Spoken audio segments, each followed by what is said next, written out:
Hey, this is Manny with Not Waiting to Live, and in this video we're going to look at what happens when you don't use bags of concrete on your fence posts.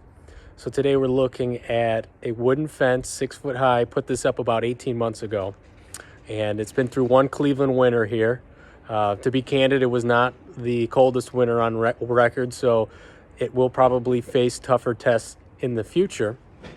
But I was inspired to install a fence without the recommended concrete on the posts for a couple reasons.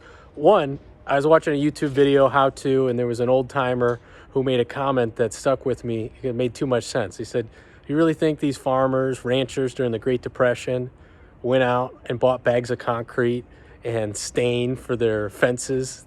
No, they didn't have any money.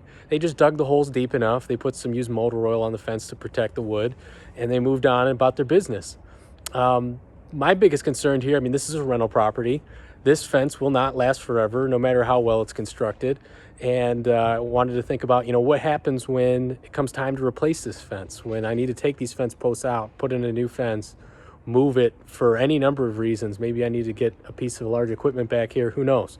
So I decided to not use the concrete, dug the holes down 4 feet with a mechanical fence post digger, which was so much easier, so much more pleasant than a hand tool. And so far to date, 18 months later, it's still looking good, nice and plumb, meshed in well with the existing fence that was back there before. I'm really happy with how it worked out. I can't say that this will work for everybody in every situation, but I know that there are people out there that are curious of if you can put the fence posts in without concrete in a cold weather climate, a place where it snows, and for here the frost line's like 3 feet, maybe 42 inches. So this is just one example of how it worked out for me. If you have any questions, just reach out in the comment section and I'll answer them the best I can.